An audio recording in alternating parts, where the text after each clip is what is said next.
जमाने में बहुत से माशरों में तजर्रुद की जिंदगी गुजारने का रिवाज था, लेकिन जब हव्वा आदम को जन्नत से निकलवाने की जिम्मेदार ठहरी तो उसने तजर्रुद के ख्यालात को मजीद तकलीफ दी और मजहबी तौर पर यह एहसास मुस्तहकम हो गया कि अगर मर्द औरत की सोहबत में रहेगा तो उसका नुकसान उठाएगा। उसने आगे चलकर औरत के साथ ताल्लुकात को पाकी और नापाकी की सूरत दी कि मर्द औरत से जिनसी ताल्लुक के बाद नापाक हो जाता है और अगर वो उस नापाकी की हालत में कोई भी मजहबी फरीज़ा सर अंजाम दे तो सख्त गुनाह का मुर्तकिब होता है। इसलिए यहूदियत और ईसाइयत दोनों मज़ाहिब में मर्द और औरत के ताल्लुकात को सिर्फ उस हद तक जायज़ करार दिया गया है कि उसके जरिए बच्चे पैदा किए जाएं और उससे किसी किस्म की लज्जत, लुत्फ और मसरत हासिल करने का ख्याल भी दिल में ना लाया जाए। इन नजरियात का नतीजा ये हुआ कि औरत समाज में अव्वल तो गुनाह की अलामत बनकर उभरी, दूसरे उसका काम महज ये ठहरा कि वो बच्चे पैदा करे।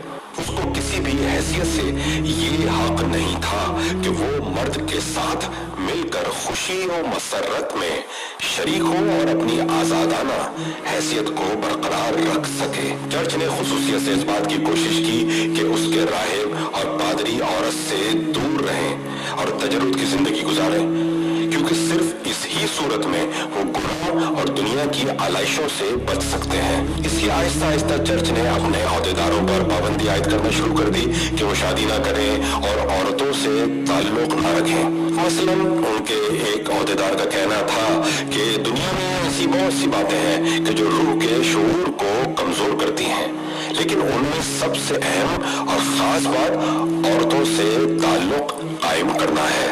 मर्द को अपनी बर्तरी के बावजूद इस बात को नहीं भूलना चाहिए कि औरतों में गुनाह की तरफ जाने की कमजोरी ज्यादा होती है और इस तरह से हमारे में आसानी से खामी और बुराई दाखिल हो जाएगी, क्योंकि औरतों की निगाहें हमारी रूहों को परेशान कर देंगी और उसकी जिम्मेदार बुरी औरतें ही नहीं बल्कि शरीफ औरतें भी होती हैं। सेंट ऑगस्टीन, जो चर्च का बड़ा माना हुआ और मोतबर रहनुमा है और जिसकी तालीमात का असर चर्च और ईसाई मजहब पर बहुत ज्यादा हुआ है, वो औरतों का जबरदस्त मुखालिफ था और उनसे सख्त नफरत करता था।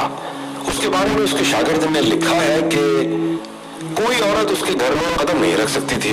वो किसी औरत से उस वक्त तक नहीं बोलता था जब तक कोई तीसरा शख्स मौजूद ना हो। इस सिलसिले में वो किसी समझौते का कायल नहीं था, यहाँ तक कि उसकी बड़ी बेटी और भतीजियां भी उससे दूर रहती थीं।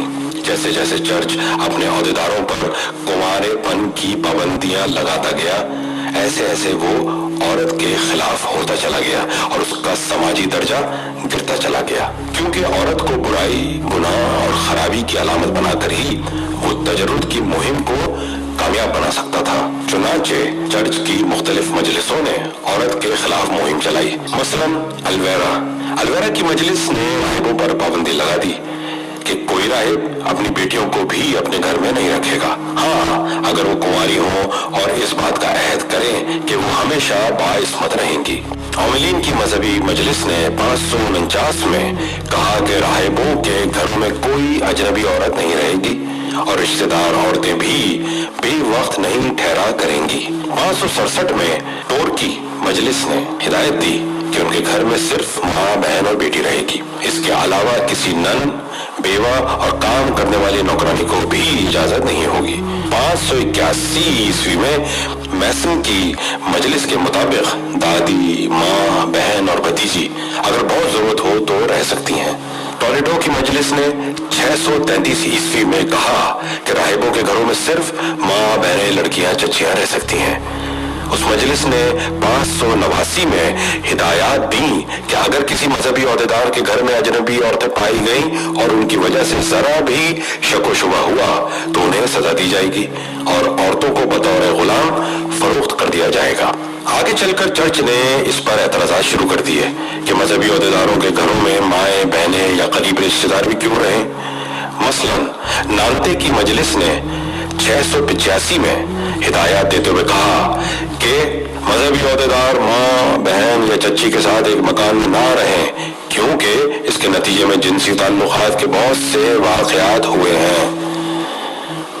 चर्च क्योंकि औरत को गुनाह की तरगीब दिलाने का जिम्मेदार समझता था, इसलिए उसने औरतों पर पाबंदियां लगाना शुरू कर दी। मसलन पेरिस की मजलिस ने 848 में औरतों पर पाबंदी लगा दी कि वो किसी ऐसी जगह ना जाएं जहां राहिब मौजूद हो। बहुत जगह औरतों पर पाबंदी थी कि वो चर्च के अतराफ में ना रहें, या अगर मजहबी अहदेदारों के घरों में जाएं तो काले कपड़ों में खुद को लपेट कर जाएं।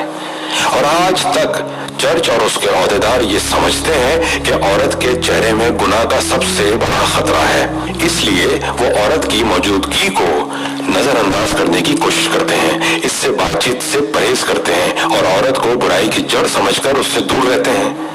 और जितना औरत से दूर रहते हैं उतना ही खुद को वो रूहानी तौर पर बरतर और अफजल समझते हैं। इसलिए औरत को समाजी तौर पर कमतर साबित करने के लिए चर्च ने ये दलील दी कि औरतें नापाक हैं, इसलिए वो पाक से दूर रहें। बाद में मजहबी अहदेदारों ने औरत को सानवी इंसानी हैसियत दी और ये कि औरत को देखते ही मर्द में गुनाह का एहसास पैदा होता है, इसलिए औरतों से कहा गया कि वो मुकम्मल तौर पर पर्दे में रहा करें, क्योंकि इस सूरत में वो लोगों को गुनाह पर नहीं उकसा सकेंगी, बल्कि उनके लिए जरूरी है कि वो इबादत के दौरान भी चेहरे पर निकाब डाले रहें। 866 ईस्वी में पोप निकोलस अव्वल ने औरतों से कहा कि वो चर्च में आए तो निकाब डाल कर आए। बाद में चर्च ने पाबंदी भी लगा दी कि उनके हाथ भी ढके रहें। इसका नतीजा ये हुआ कि औरत आहिस्ता आहिस्ता लोगों की नजरों से गायब होती चली गई और चर्च की नजरों में एक मिसाली औरत वो बन गई कि जो कम नजर आए और जिसके बारे में कम बताया जाए और जिसे कम से कम देखा जाए। इन इक़दामात की वजह से औरत की जिंदगी घर तक महदूद होकर रह गई। इस पर ही बस नहीं हुआ, औरत की हैसियत को मजीद कमतर बनाने के लिए चर्च की जानिब से जो और इक़दामात किए गए, उन्होंने उसकी आज़ादी को सल्ब कर दिया।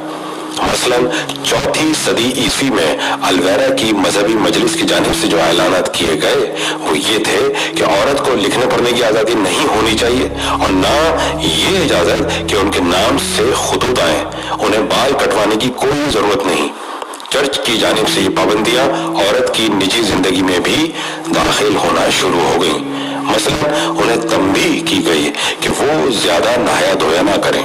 औरतों के लिए जरूरी नहीं कि खेलों में हिस्सा लें, बल्कि उनके फराइज में से है कि वो काटने, ऊन बुनने और रोटी पकाने में अपना वक्त सर्फ करें।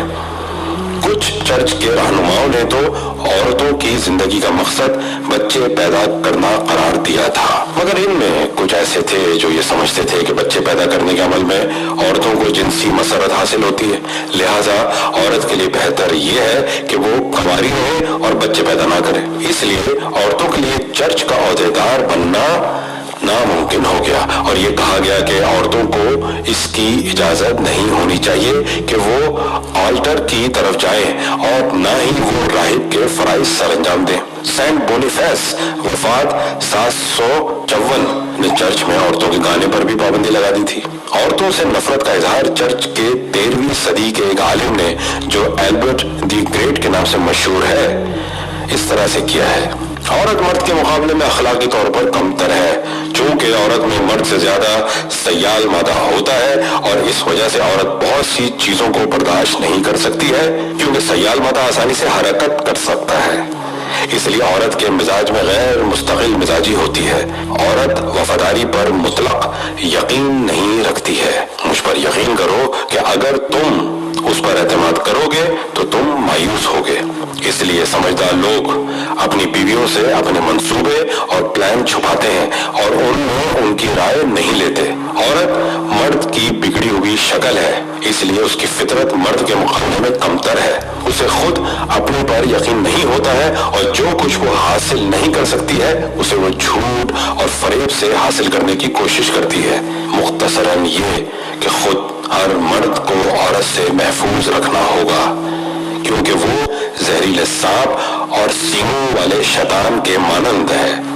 औरत के जज्बात उसे हमेशा बुराई की जानिब ले जाते हैं, जबकि अक्ल मर्द को अच्छाई की तरफ। चर्च के रहनुमाओं ने अरस्तू के बायोलॉजी के नजरियात को अपनाते हुए औरत के कमतर होने की ये दलील दी कि दरअसल मुकम्मल तख्लीक तो मर्द है। अगर उस तख्लीक के अमल में कोई कमी रह जाती है तो उस सूरत में औरत पैदा होती है। लिहाजा औरत मर्द की बिगड़ी हुई शक्ल है। इसके नतीजे में औरत पैदाइश ही से बिगाड़ और नाकामी को लिए पैदा होती है। इसलिए औरत में ना तो अक्ल होती है, ना फहम, और ना वो जिस्मानी तौर पर ताकतवर होती है। इसलिए दुनियावी मामलात में औरत का मशवरा नहीं लेना चाहिए। बच्चों को चाहिए कि वो इसलिए बाप से ज्यादा मोहब्बत करें क्योंकि इसकी पैदाइश में बाप बाअमल होता है, जबकि औरत खामोश किरदार अदा करती है। चर्च की दलील के मुताबिक औरत में ये तो अहलियत है कि वो बच्चे पैदा कर सकती है, मगर वो उसकी कतई अहल नहीं कि बच्चों की तालीम और तरबियत करे।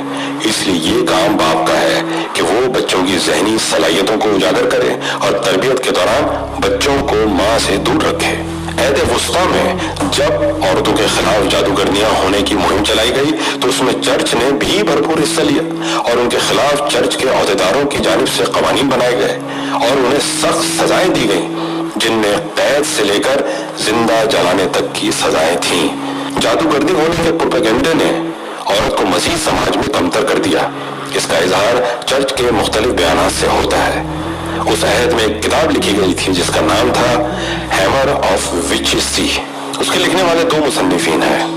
उनका औरत के बारे में कहना था कि जब हम तारीख को देखते हैं तो इस हकीकत को पाते हैं कि तकरीबन दुनिया की तमाम सल्तनतें औरत की वजह से तबाह और बर्बाद हुई और उनमें से सबसे पहली खुशहाल सल्तनत ट्रॉय की थी। उनकी राय ये है कि अगर दुनिया में औरतें अपने शर और बुराई से भरपूर हीरों को इस्तेमाल ना करें तो ये दुनिया पुरसुकून और पुरअमन हो सकती है और लातादाद खतरों से महफूज रह सकती है। उन्होंने औरतों में बुराइयों और खराबियों को तलाश करते हुए उसकी एक और अहम खराबी की तरफ इशारा किया है और वो है औरत की आवाज। उनका कहना है कि औरत जब बोलती है तो वो फौरन लोगों के दिलों पर असर करती है और उन्हें अपनी तरफ खींच लेती है। इसलिए उसकी आवाज उस सायरन की तरह है कि जो मुसाफिरों को अपनी मिठास से मशहूर कर देता है और बाद में उन्हें कत्ल कर देता है। एक ज़रूर मिसाल के मुताबिक एक बद अखलाक औरत के होंठों से शहद टपकता है और उसकी गुफ्तगू तेल से ज्यादा चिकनी होती है, लेकिन आखिर में तल्ख हो जाती है और इतनी ही तेज हो जाती है जैसे दो धारी तलवार। उनके नजदीक औरतों के खूबसूरत बाल भी बुराई की जड़ है, क्योंकि ये मर्दों में शहवानी जज्बात को उभारते हैं और इस तरह खूबसूरत बाल औरत को शैतान के करीब ले जाते हैं। इसलिए औरत अपनी जिन्स की वजह से शैतान को दावत देती है कि वो उसे इस्तेमाल करे, जबकि मर्द में चूंकि ये कमजोरियां नहीं होती इसलिए वो शैतान से महफूज रहता है। इस दलील के तहत सिर्फ औरतें ही जादूगर्दियां हो सकती हैं, मर्द नहीं। चर्च के इन मजहबी ख्यालात की वजह से औरत समाज में बुराई, शर और गुनाह का सबब बन गई और उसने उसे मर्द के मुकाबले में बहुत कमतर कर दिया। इस किताब में जो हवाले दिए हुए हैं